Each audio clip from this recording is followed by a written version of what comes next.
This episode is brought to you by Amazon Prime. There's nothing sweeter than baking cookies during the holidays. With Prime, I get all my ingredients delivered right to my door, fast and free, no last-minute store trips needed.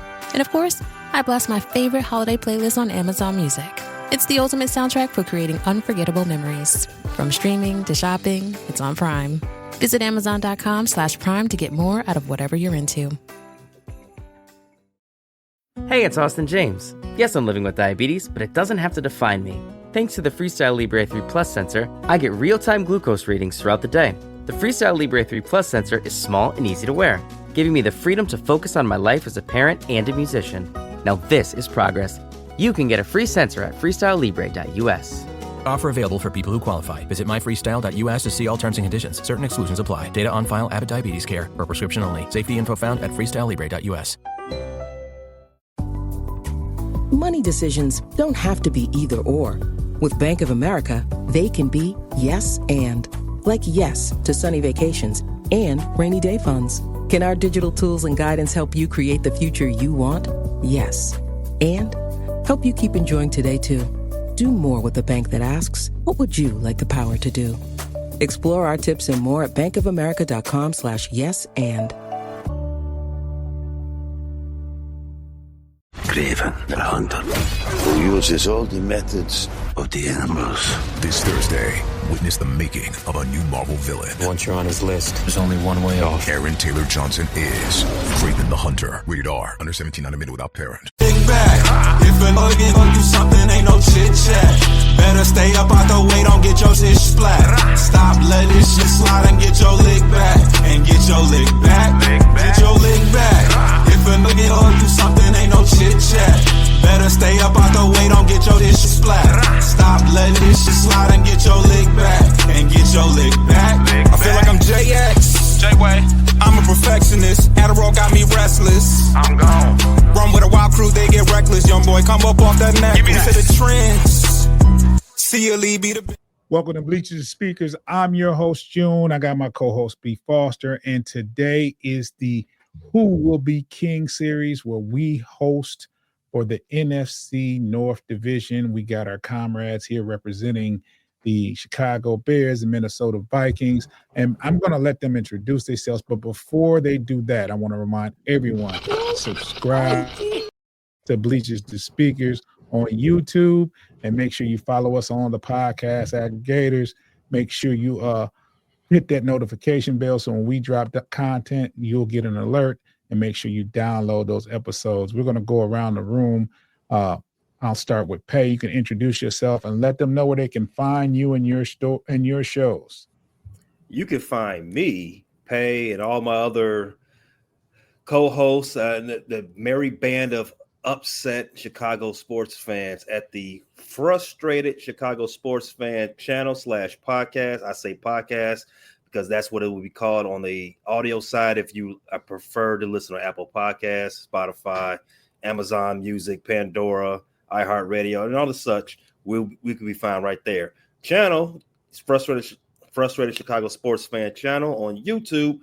All full shows, audio format is also posted there as well. We got great videos. Check us out there. Dave, tell the people who you are and where they can find you. Hey, I'm Dave Stefano, and you can find me at Vikings First and Skull on YouTube, on podcast, any podcast aggregators, over on Fans First Sports Network under Vikings. We have writings there as well. And Facebook, we have a page there as well. So you can communicate. We like to get along with our fans and have them join the conversation. But you can also find me, what you have in the background, at U.S. Bank Stadium, rooting on my Minnesota Vikings. Foster, I know I introduced you, but go ahead now. Say a few things for the people. Yeah. B. Foster, the other half of Bleachers to Speakers.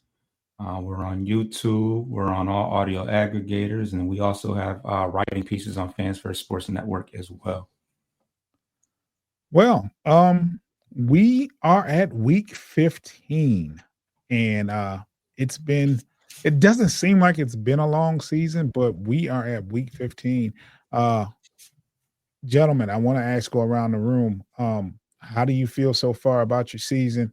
I know Pay has a lot to say. You don't? This is what I look forward for. I like to hear what Pay has to say. Win or lose, I like his commentary. So I just Pay, talk to me. You are 4-9, I believe. Yeah, and, we're 4-9. And you new coaching. What's going on? How you feeling? I'm feeling just like the coach is still there. I feel like the Eberflus era still hasn't ended for some reason. I don't know.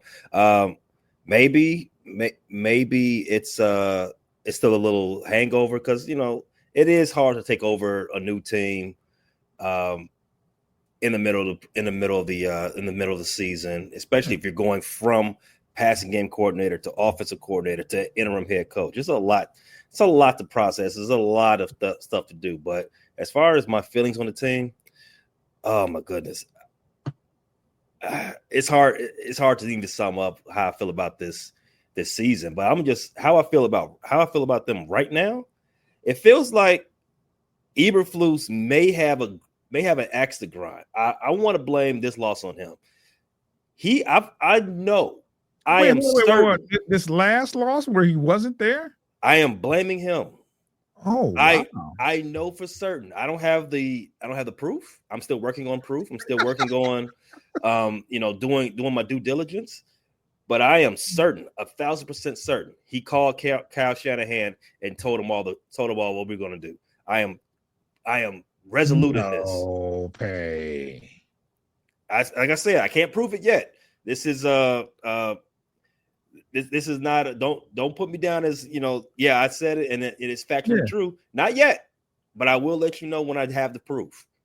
Are you working on proof? I'm digging deep. I'm putting my journalism hat on and I'm calling numbers. I might have a source. Might have a source close to the team. Okay. But we're gonna get to the bottom of this because stuff got to change. Okay. Well, look at it like this, right? You're 4-9. Playoffs are out the window, but you do have a foundation going next year. You got your starter at quarterback. You got offensive weapons. You guys know what you need to work on. You got some players on defense. Just look at it like that way. And you get a fresh start. And hopefully, who's ever in charge, to be honest, doesn't do as well. So you can just clean house as far as the coaching. You can get rid of the coordinators and just start fresh. I mean, yeah, that all sounds good.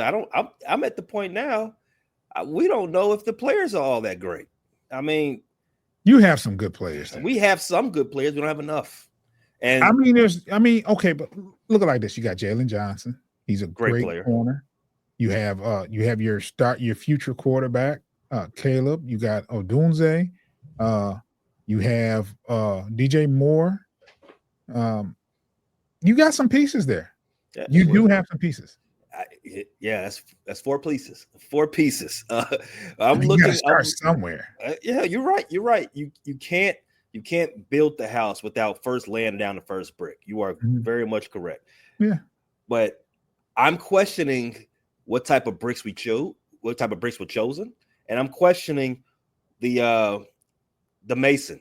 I'm questioning the masonry. Yes, that is right. Mr. Ryan Poles, general manager, the cook in the kitchen. We're all circling back to you now. There's something's rancid with the team, and it's got to get cleaned up. Will they be replacing the general manager as well? He got the dreaded vote of confidence at that press conference after Eberflus was excused. So it's 50-50. Kevin Warren, you know him best, David. He said Ryan Poles will have final say on the next coaching hire. That is if he makes it that far.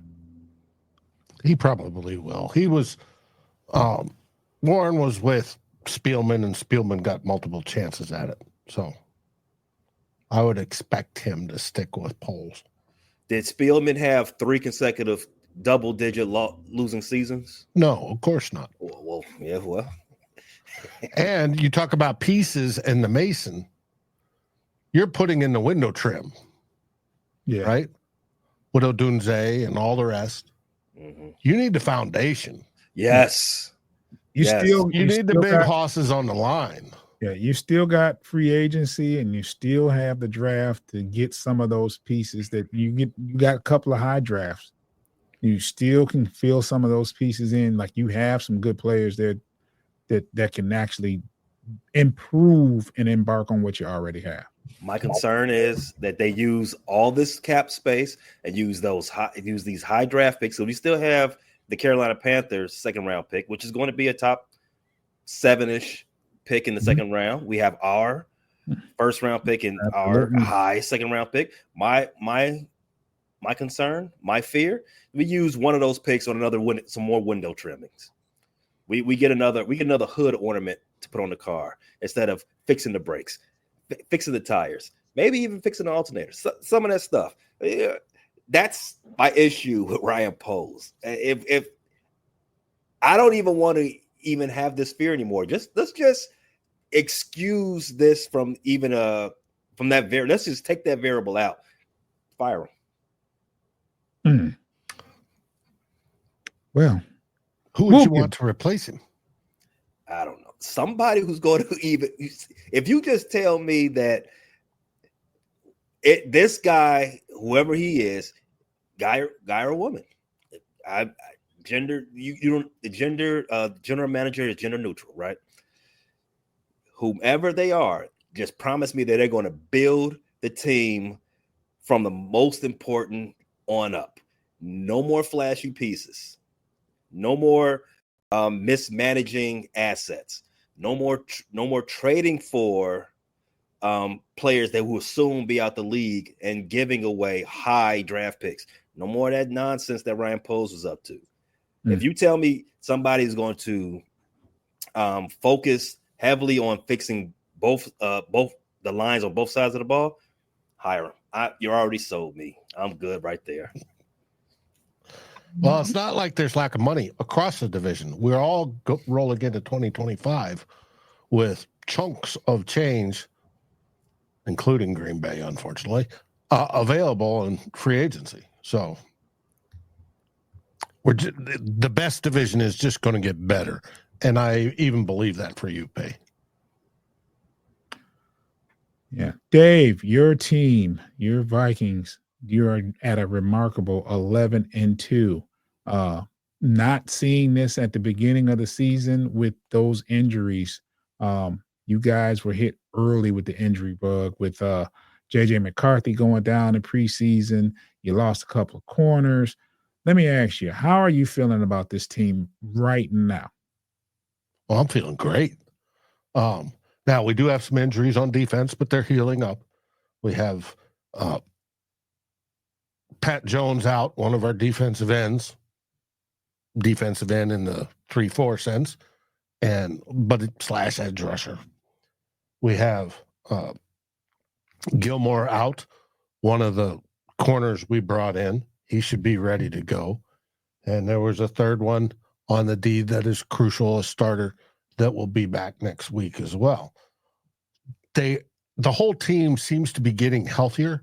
Plus, they have discovered or figured out how to dominate in a game, as we did last week against the Atlanta Falcons, even though it was close through 3 quarters. It wasn't to the 4th, but we put the pedal to the metal and we demolished them. Our old nemesis, our old pal, our old buddy, Kirk Cousins, came to return, and it was not a glorious return for him. Now, at 11-2, we already blew away what Vegas had for us. They had us at 6.5 wins. We are at 99 points on the point differential. We'll go over 100. You got to be near or around 100 to get into the playoffs and be considered a contender. We are that team. We can beat anybody. I mean, we only lost to you guys by 2 points early in the season. I think that's going to change at the end of the season, but we'll find out. We're still in the race for the division. And I'm happy. I think we're golden. We're dealing with the problem of should we re-sign Sam Darnold? Yeah, that's something that you didn't think at the beginning of the season. That there would, he was just looked at as a stand-in for J.J. McCarthy. Yeah, just a simple bridge quarterback, get us, halfway into the season, and we turn it over. Well, that obviously didn't happen because of J.J. McCarthy and his meniscus. But now he's playing himself probably out of Minnesota. I don't think we're going to re-sign him. But that's just Dave. There's a whole huge debate over this. Yeah, as it should be. Because he's playing elite football at the quarterback position. Just elite. Don't forget about Danny Dimes. Yeah, and we got Danny Dimes sitting, quote, in the practice squad watching. He's the newest entry into the quarterback reclamation school of Kevin O'Connell. And he should be back next year too, hopefully. I'm betting, but we'll find out. I'm betting Sam Darnold moves on and gets 40, 50 million a year after this to some other team. And people are, B. Foster's like, 50 million? Oh my God. Well, look at it. You've seen the salaries this year. What's the market? Yeah. Yeah, those are guys that have proved for years upon years. That Love. Okay, Love is one, but that's a unique situation. There's no backup plan outside of that. But look at the market. This is what the market. That's what it is. 2, maybe, if you in the draft, and then for free agents, he'll be the top free agent. Yeah, you got maybe 2, 3. How many teams need QBs? The Raiders would break the bank and sign Sam Darnold. That would be sick. It would be.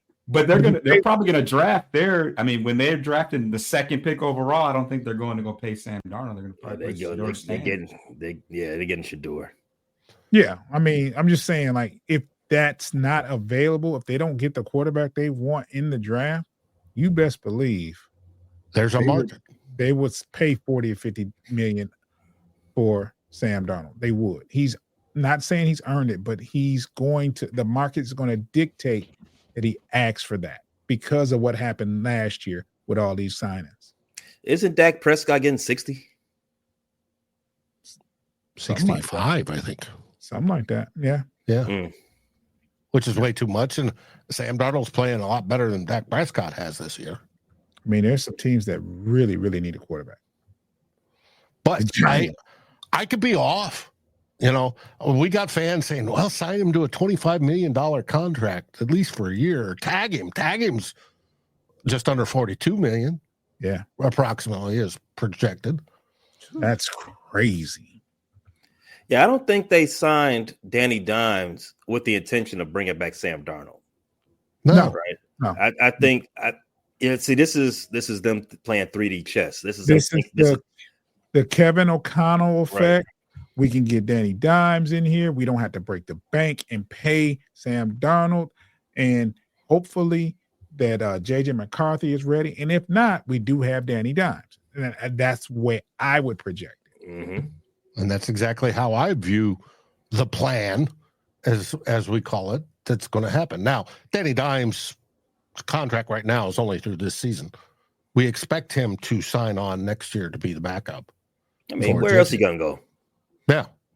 He needs that year under Kevin O'Connell. And his representative, obviously with his direction, purposely, they called Minnesota when he became a free agent. I'm willing to bet there's a relationship built to where he's not going to look elsewhere, that he's going to believe in what Kevin O'Connell does, and he's going to stay put. Mm-hmm. Foster, our beloved Lions, 12-1. How you feeling over there about your team? I feel like we're the undisputed best team in the league right now. We just keep trucking along and making things happen week after week. But I'm excited. I feel like we got some players that are coming back off injuries, and it was really fun to see all the different just hodgepodge of players, defensive players that played last week. We saw Adams, we saw Alexander, we saw, a lot of guys that did not start the year with us, but we just can continue to to push that winning culture, and it's going well. All right. And you say undisputed. I'm going to, excuse me. I'm going to play devil's advocate here. You say undisputed. What if someone says Philly? What if someone says Kansas City? What do you have to say about those teams? I would tell in regards of being the best. I mean, I would tell them to check DVOA, and I'm pretty sure we are the number one team as far as DVOA is concerned. And for those who don't know, what is DVOA? Ooh, Dave should tell. You would think it stands for Dave something, but they take all things into account as far as strength of schedule and just everything else. And I'm sure it's some super complicated equation or something, but okay. Yeah, if I'm not mistaken, it's a combination of things. Dave, can you elaborate? DVOA is a method of evaluating teams, units, or players. It takes every single play during the NFL season and compares it to each one to a league average baseline per the situation. DVOA measures not just yardage, but yardage towards a first down. 5 yards on a 3rd and 4 are worth more than 5 yards on a 1st and 10, for instance, much more than 5 yards on a 3rd and 12. Performance is also adjusted for the quality of the opponent, right? So DVOA is a percentage. So the team with a DVOA of 10% is 10% better than the average team. And a quarterback with a DVOA of minus 20% is 20% worse than the average quarterback. That's how they work their system. And quarterbacks with DVOA, or because of DVOA measures scoring, defenses are better when they're negative.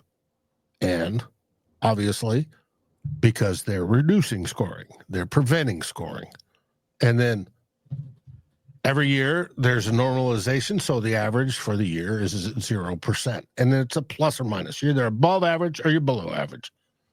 That's how they work it. They also work it per strength of schedule. And that fades off. Your last game will count, or your last 4, I think it is, according to Aaron Schatz, 4 or 5 count equal. But once you get to 6 and 7 and 8 games away, they count less in their formula. And it's a very, very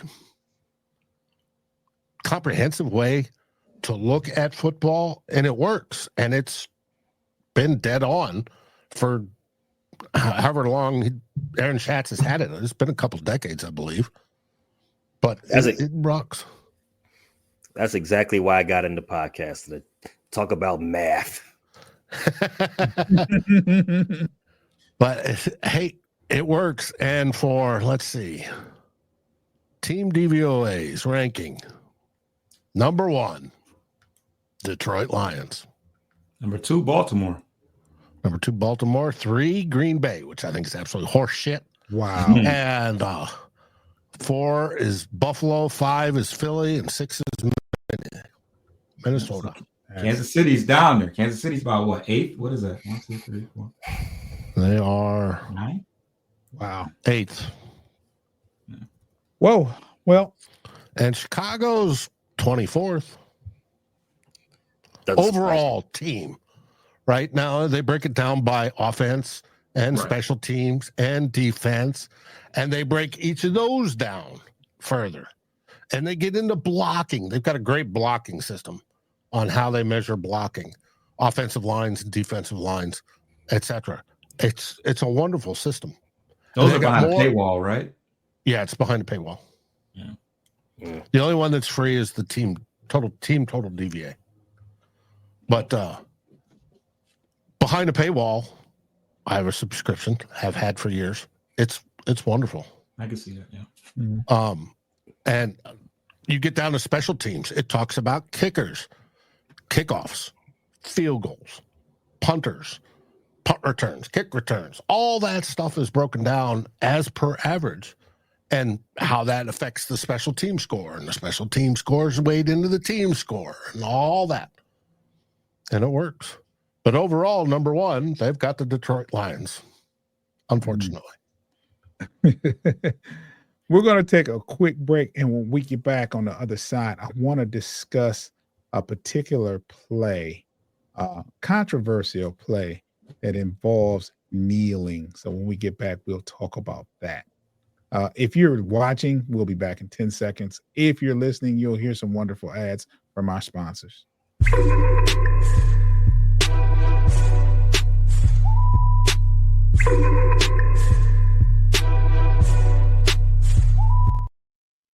We're back, and before we went to commercial, took a slight break.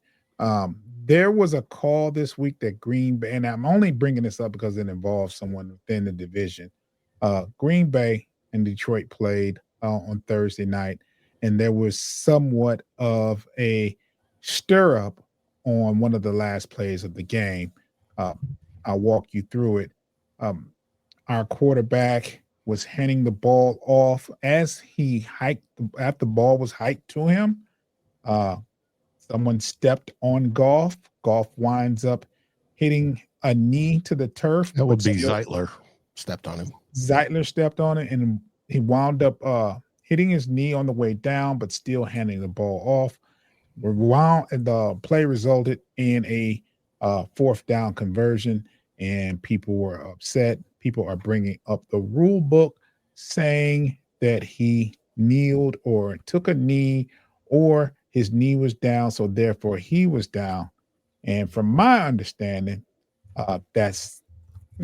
there's truths to both sides, but that's not exactly the rule, what happened. And I'll let Dave guide us through that particular situation as far as the rules and what the Green Bay fans are fussing about. Well, they're saying the rule specifically states at the end of the game, and it states like at the end of the game, if the quarterback kneels down, takes a snap and kneels down, he's giving himself up, and the ball's dead, right? And we know from watching football that's the case. We see it all the time in what we call the victory formation. Victory formation, yes. Right? And he's killing the clock as soon as he does. But this wasn't that. This wasn't a quarterback stopping the play by kneeling down. This was a quarterback who was making a football move, if you want to steal it from the pass reception side, to hand off. And he just had his foot stepped on, and he tripped. Trust me, I've seen quarterbacks' feet stepped on numerous times. Mm-hmm. Thank you, Ed Ingram. But it does happen, and no, it's not a kneel. As much as Green Bay Packers fans have whined about it all week long, crybabies. That's not what it was. And the officiating crew let the play go like they're supposed to. Mm-hmm. And they got the correct result because he was not intending to end the play. It was not a true kneel per se. It's just he fell over and his knee hit the ground. Whoop, big whoop. It happens a lot. Where he was not touched by a Green Bay Packer player, so he couldn't be considered down that way. It happens a lot when quarterbacks get stepped on, their knee hits, and they've handed the ball off, and you've seen it not being called as kneeling or down or anything else. So it's happened. It's just unfortunate that it happens to your team on 4th and 1, and you were just hoping that it would be. But quit whining and stop the run. That's all you got to do. Mm-hmm. That's all you got to do. Hey, our other team in the division, the Green Bay Packers, they had a rough week. They lost to you guys 34-31. And they have been whining about it all week. They've been complaining about the officiating, and the officiating's been bad all season. I think we all can agree to that. But it's bad going both directions. So it is what it is. They got beat. Yeah, I blame about 8 of our losses on officiating. It's been bad. It's been bad. The coach should have your job then. It's not the coach's fault. It's the refs. Well, we can't fire the refs, so. Well, bring Eberflus back and just have him complain about the reffing, and it'll get better. Well, see, he didn't complain about the refs enough. Gotta go. Foster, I gotta get out of here. You guys continue to have a great show. I'll take care of everything else afterwards, boss. Drive safe, June. This year, Santa's bringing the power of Energizer into his workshop. Whoa, the Energizer Bunny's got so much power. Wait, he's powered up all the toys. I think that means we're done for the year. I love this bunny. He's the hardest working helper the North Pole has ever seen. And he wants all your gifts to have the power of the #1 longest lasting AA battery. So this holiday season, stock up on Santa's and the elves' favorite battery, Energizer Ultimate Lithium. Deck your home with Blinds.com. DIY or let us install. Free design consultation. Plus free samples and free shipping. Head to Blinds.com now for up to 40% off select styles plus a free professional measure. Rules and restrictions may apply. This episode is brought to you by NFL Sunday Ticket on YouTube TV. There's a lot to be thankful for this season. For one, I'm thankful you can get NFL Sunday Ticket on YouTube TV right now for only $209. It's exactly what you need as we head right into the playoffs. You can invite your friends over. Maybe you have a multi-view. You could have 4 different games, one for you, one each for the 3 other friends you invite. You can change the games around as soon as the outcome becomes pretty certain. Dump that game, put in another one. I've become the multi-view master. The moment the one of the games is losing steam, I'm ready to move right in and move it for another one. Build your own multi-view. One of my favorite words. Thank yourself this holiday season. Get NFL Sunday Ticket for the rest of the NFL regular season for just $209. Sign up now at youtube.com/BS. Terms and embargoes apply. Device and content restrictions apply. No cancellations. So, you want to be a marketer. It's easy. You just have to score a ton of leads and figure out a way to turn them all into customers. Plus, manage a dozen channels, write 1 million blogs, and launch 100 campaigns all at once. When that's done, simply make your socials go viral and bring in record profits. No sweat. Okay, fine. It's a lot of sweat. But with HubSpot's AI-powered marketing tools, launching benchmark-breaking campaigns is easier than ever. Get started at HubSpot.com/marketers. All right.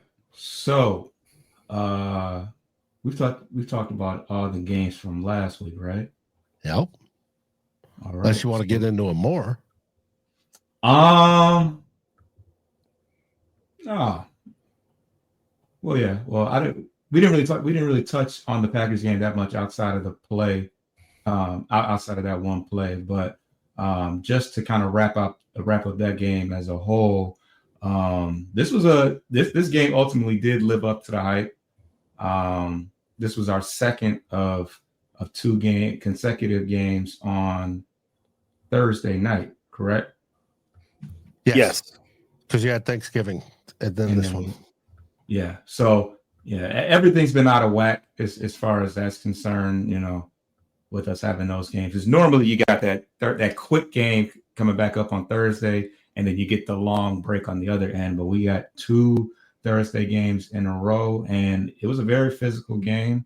I knew it was going to come down to the trenches and the defensive line versus offensive line on both ends of the ball. And Josh Jacobs had a great game.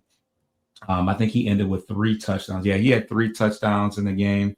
And that's something that we kind of talked about, how running backs are having a resurgence of, seasons and Josh. Yeah. Yes. But yeah, Josh Jacobs did not disappoint. We did a pretty good job on Jordan Love outside of one long pass in the second half, which is pretty prototypical of the Packers. They usually come out swinging in the second half. But we pretty much held Jordan Love at bay for the most part. And And then Jared Goff had a pretty solid game as well. He had one bad interception, which could have affected us, but ultimately we made the plays that were necessary. And kind of a couple controversial calls on both ends, which of course the Packers fans have complained about. But in the end, the Lions win the series. They win both games this year, and we are first in the division, 12-1. So, and your running back set a record. Elaborate, because I don't even know. Gibbs and Montgomery made history for the first Detroit duo to score 12 plus scrimmage touchdowns from scrimmage this in a season. 12 plus touchdowns each. 12 each. Okay, yeah, each. Yeah, and I think whoever the Bears snapped our rushing touchdown streak last week, actually, but still found a way to make some history. Speaking of records, greatest wide receiver in NFL history, or the best, set another record. Randy Moss still playing? Right. 7,000 yards in under 5 seasons. Nice. Mm-hmm. You said Jefferson's the best of all time? He's going to be when he ends up, but no, the best presently in the league. I can go with that. Oh, we've discussed what it's going to take to get to Randy Moss and Jerry Rice records. It's going to take a long career to get those, but he's working on it. Mm-hmm. It's about halfway there. Addison had a pretty good week last week. Oh, yes, he did. 3 tutties and 133 yards. Jefferson had 2 tutties and 132 yards. Sam Darnold he was on fire. And they were too. And the defense for the Falcons, their cornerbacks kept losing sight of the receivers, falling down. Hey, it happens. All right. Touchdowns. So moving forward on to week, 15? 15. Yeah. Who is the first? 4 games left. Yeah. So let's start with the Bears. Who do you guys have this week? Hello, Dave. Yeah, we're on Monday night. We should be the last one called. Oh, okay, you're the last one. Okay, all right. First game of the week is you guys hosting Buffalo. Yes. That's going to be an interesting game. Yeah, so we can start there. The Buffalo Bills are sitting very comfortably at the top of their division. They are 10-3. They were going into the game with a 7-game winning streak, which was snapped by the LA Rams. I almost called them the St. Louis Rams. But yeah, in a very close game where they gave up how many points? Final score was 44-42. Mm-hmm. 44-42. Yeah. No, when June set up the conversation about Goff's knee, I really thought he was talking about the end of game decisions from this game, the Bills versus the Rams. They had controversial knees as well. Okay, yeah, elaborate, because I didn't catch that. Well, I mean, most of the discussion is just about why did you call the quarterback run while he was in the red zone? I mean, if they were down enough points at that point in the game. I think it was under a little more than a minute left. They had all 3 timeouts left. And Sean McDermott called a quarterback run for Josh Allen, who was having the greatest game, at least for fantasy football purposes. He was having a great game. He ended up with 6 total touchdowns. Yeah, 3 through the air and 3 on the ground. Right. So I mean, that's a bread and butter play. Yeah, just let Josh Allen run it on the goal line, right? But yeah, but you need to score a touchdown, get the onside kick, and then score again.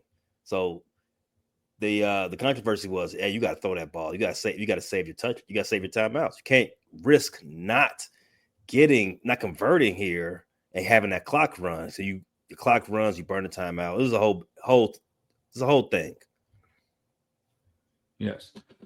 So now the Buffalo Bills are coming to Detroit, and this should be a pretty good game.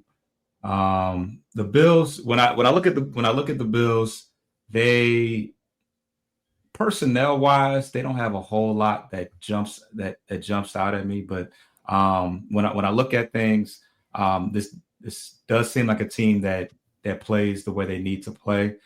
They do a great job of protecting Josh Allen. This is another team that they're actually first in the league in sacks allowed, and they're also number one at turnover differential. So this is a team that protects the quarterback, takes the ball away at a high clip, and also protects the ball at a high clip. So despite that, they don't have eye-gouging numbers as far as passing the ball, running the ball.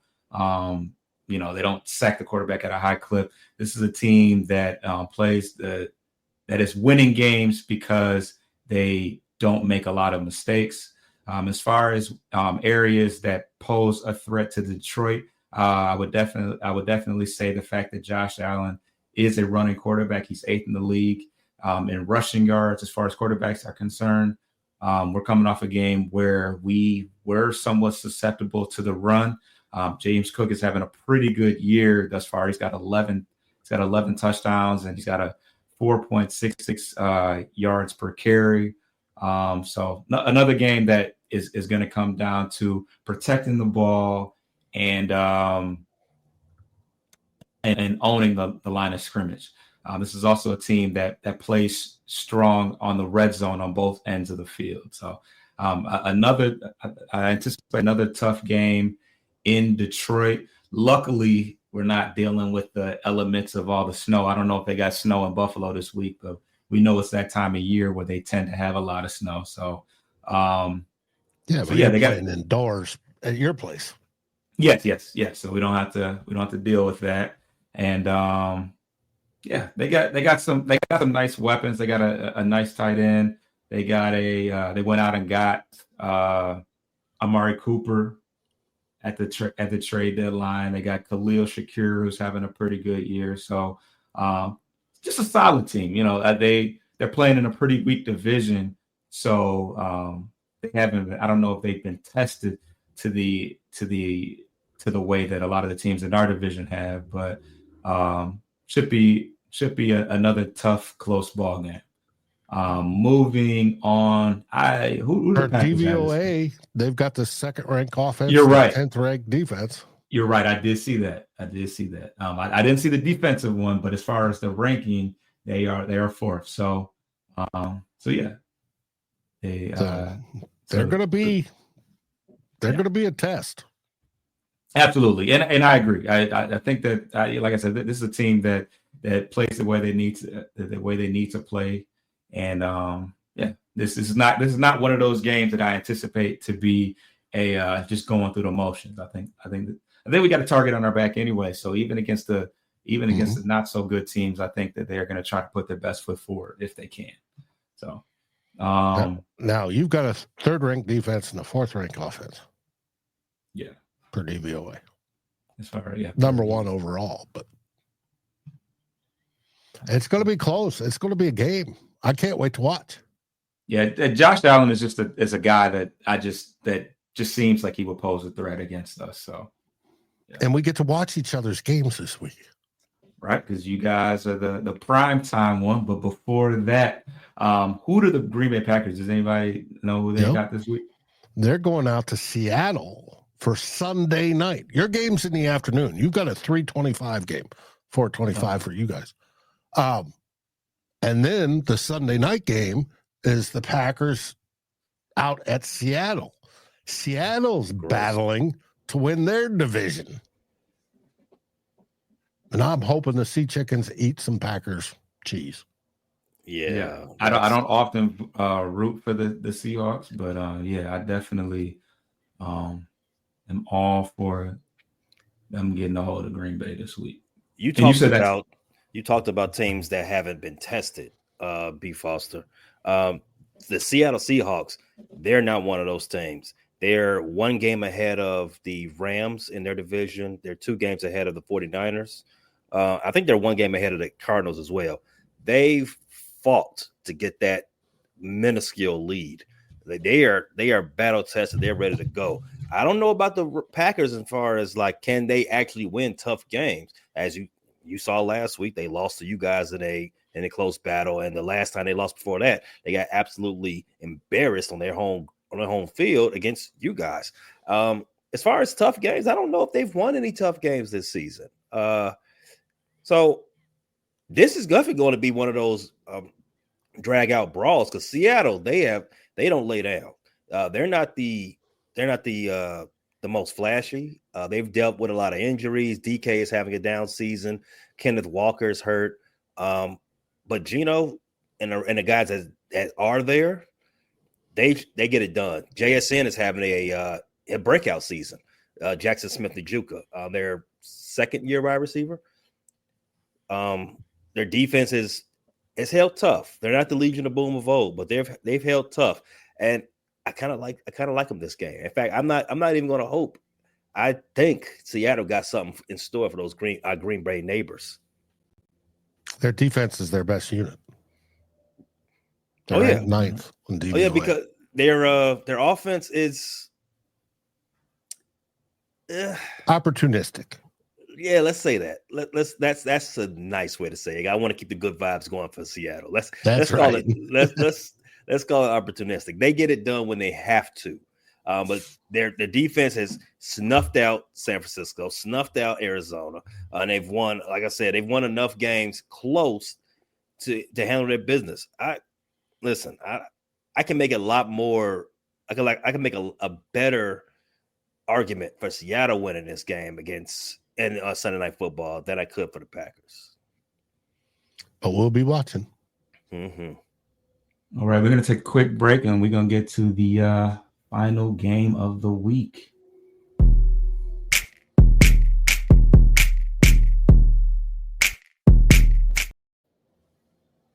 All right, we've saved the best for last. We got the Minnesota Vikings against the Chicago Bears, and I'm going to let you guys take it away. Who wants to set it off? So the Bears try once again to break their long losing streak. This time we face the Minnesota Vikings, a rematch from a game we played a few weeks back. I think the weekend before the Thanksgiving holiday. That game, if you recall, the Bears lost 30-27 in overtime.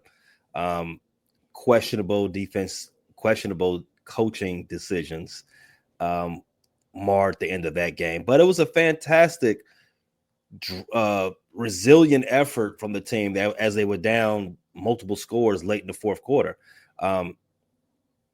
Before I say how I think my team would do, I'll let Dave, just go ahead, Dave. How do you feel going into this game?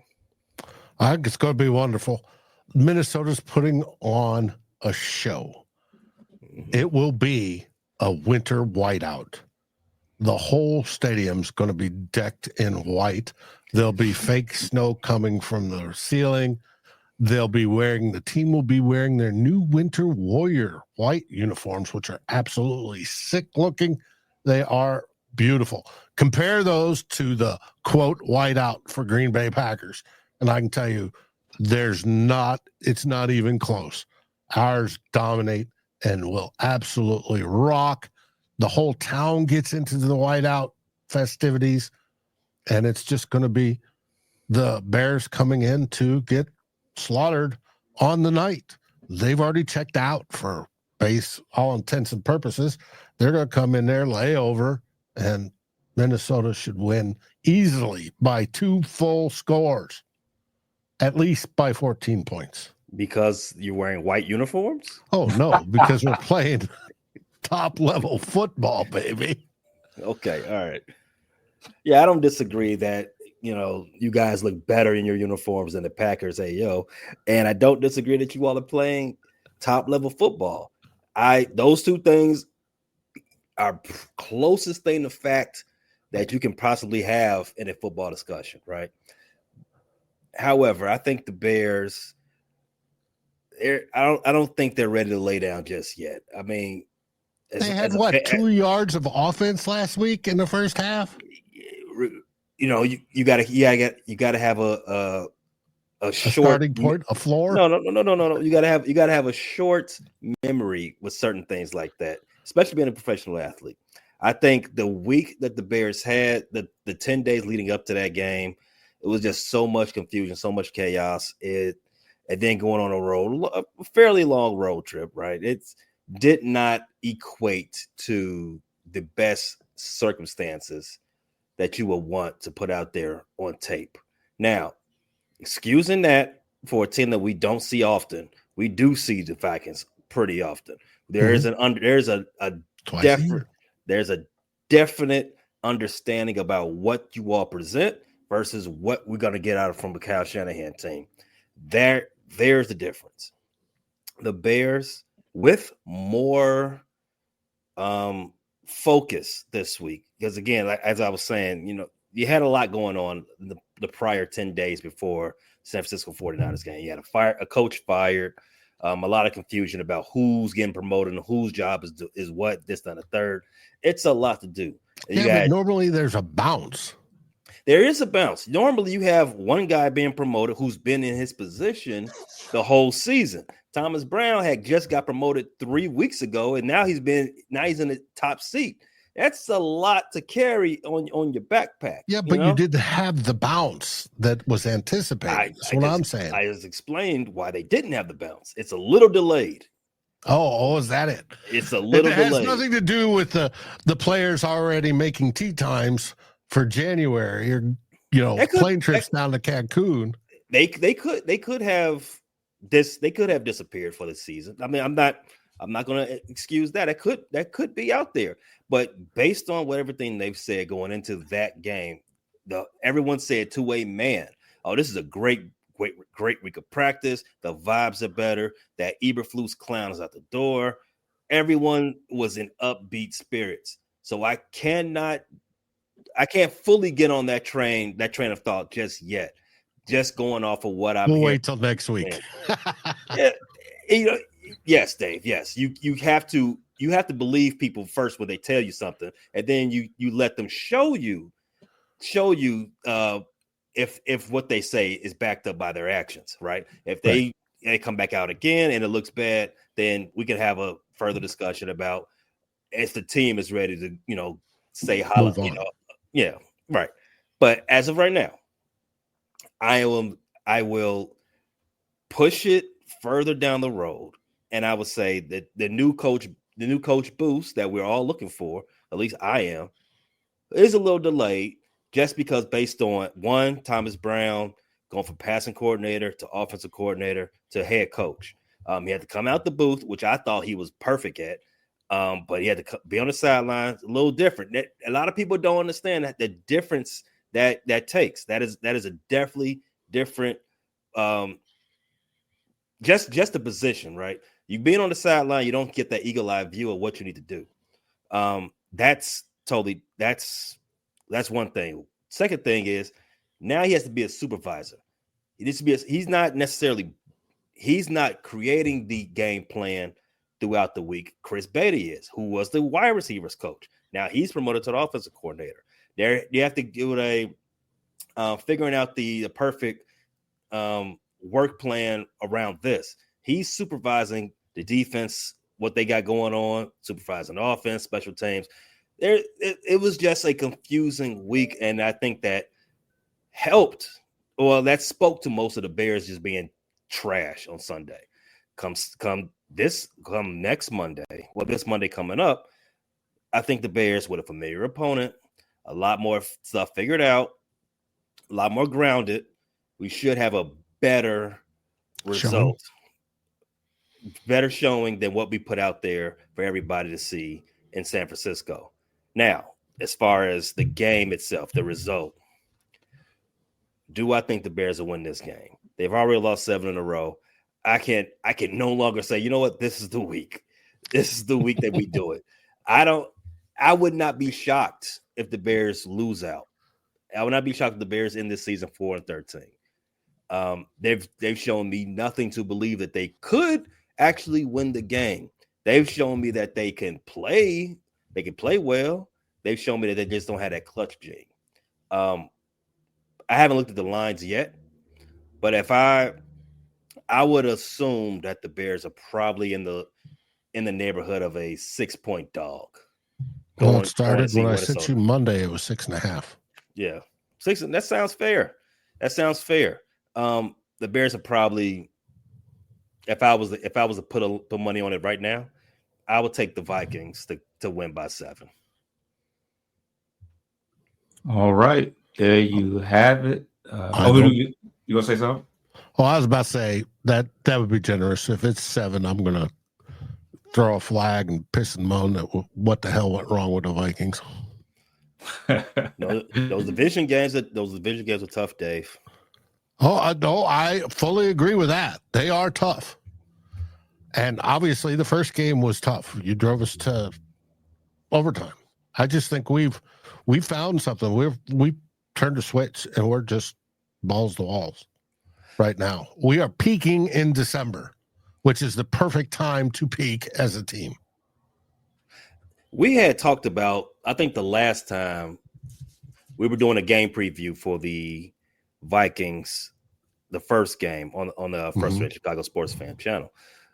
We had pointed out that there was a correlation between when Cam Robinson went down, or not Cam Robinson, but Darisaw. When Darisaw went down and the offense slowing down a little bit. It looks like you all picked it back up this past weekend. What was it? 5 touchdowns you said with Darnold?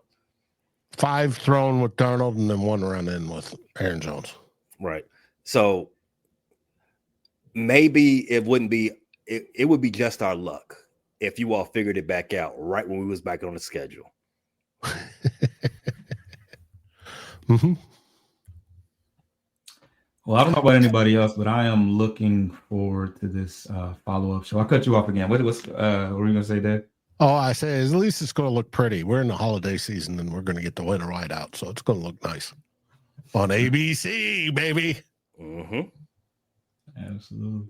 And that wraps up another week of NFC North coverage. We can start with Dave. What you got coming up this week, and where can they find you? Well, tonight we have Sculptures and Spice with Sally Spice. She has a guest, SK. Sean will come on. He's from Purple and Scolded Media Network. And he's going to come on. They're going to talk about how Sam Darnold had 5 touchdowns in Sunday's game. And we're going to celebrate another Victory Tuesday. And then after that, tomorrow, we'll break down the Bears game, or at least part of the Bears game, maybe, on the Real Forno Show. Real Forno Show will definitely do it because we'll have the pre-show game on next Monday prior to the game. And then we'll have 2 bloggers on the weekend and another Sculptures and Spice in between. And we may have a other podcast-only show in between that. We'll find out. Find us on Vikings First and Skull, YouTube, and podcast. Pay? On the First Rate Chicago Sports Fan channel, we do have Pay Dirt coming to you live. Well, premiering tomorrow, as usual. That is our sports football gambling show. Me and P Dirt, my co-host, who's from the Running Through the Jungle podcast channel. That's always on Wednesdays. You can catch me more episodes dropping Friday. The preview for the next game for the Bears. That will drop Friday morning, and then we got the homies 2 hours of power, which is a all-encompassing sports show, and with a little bit of bend to the AFC North. That's all Friday afternoon, and we also have the Bulls, another episode for them coming out tomorrow as well. Well, Thursday. So all good stuff. Maybe Jewel Lloyd, who's asked for a trade from the Seattle Storm. Should the Chicago Sky get into that? Find out what we think. Hey, do you guys have a post-game show? We have a post-game rant. Okay. No full show. We just put out our emotions out there. It's mostly been tears lately, but that also hits on Sundays. Yes. It can't be frustrated if you don't show the frustration, right? Exactly. Got to be true to brand. But yeah, lastly, please subscribe to Bleachers to Speakers on YouTube. That is where all of our visuals take place. We finally cracked 200 and we on our way to 300. Shout out to Chief Keef. Yeah, shout out to Chief Keef, Chicago. But yeah, outside of that, we will have a Tiger show coming up. We made our first significant, semi-significant free agent selection this week. You got a pitcher, I saw. We got a veteran right-handed pitcher. So me and Coach will have a show breaking all that down as well as everything else going on in the winter meetings. We'll have a Piston show later on this week as well. And then, of course, a pregame and postgame show covering the Buffalo Bills game on Sunday. Yep. Tune in. We're out of here.